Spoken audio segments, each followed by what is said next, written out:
In this scenario, running three-phase motors with the described voltage imbalance is not acceptable. In a properly functioning three-phase system, the voltage between each phase and neutral should be approximately equal.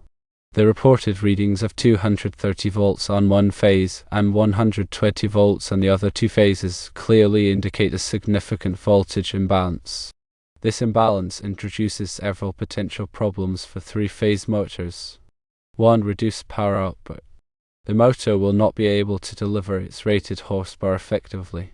2. Increased motor heating.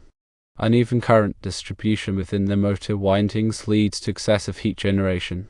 3. Potential motor damage. Prolonged operation under imbalanced voltage conditions can degrade the motor's insulation and shorten its lifespan, ultimately leading to premature failure. The electrical system needs a thorough inspection and subsequent repair by a qualified electrician. The goal is to identify the root cause of the voltage imbalance and correct it, ensuring balanced voltage readings across all three phases. This will ensure safe and reliable operation of the three-phase motors connected to the PAL.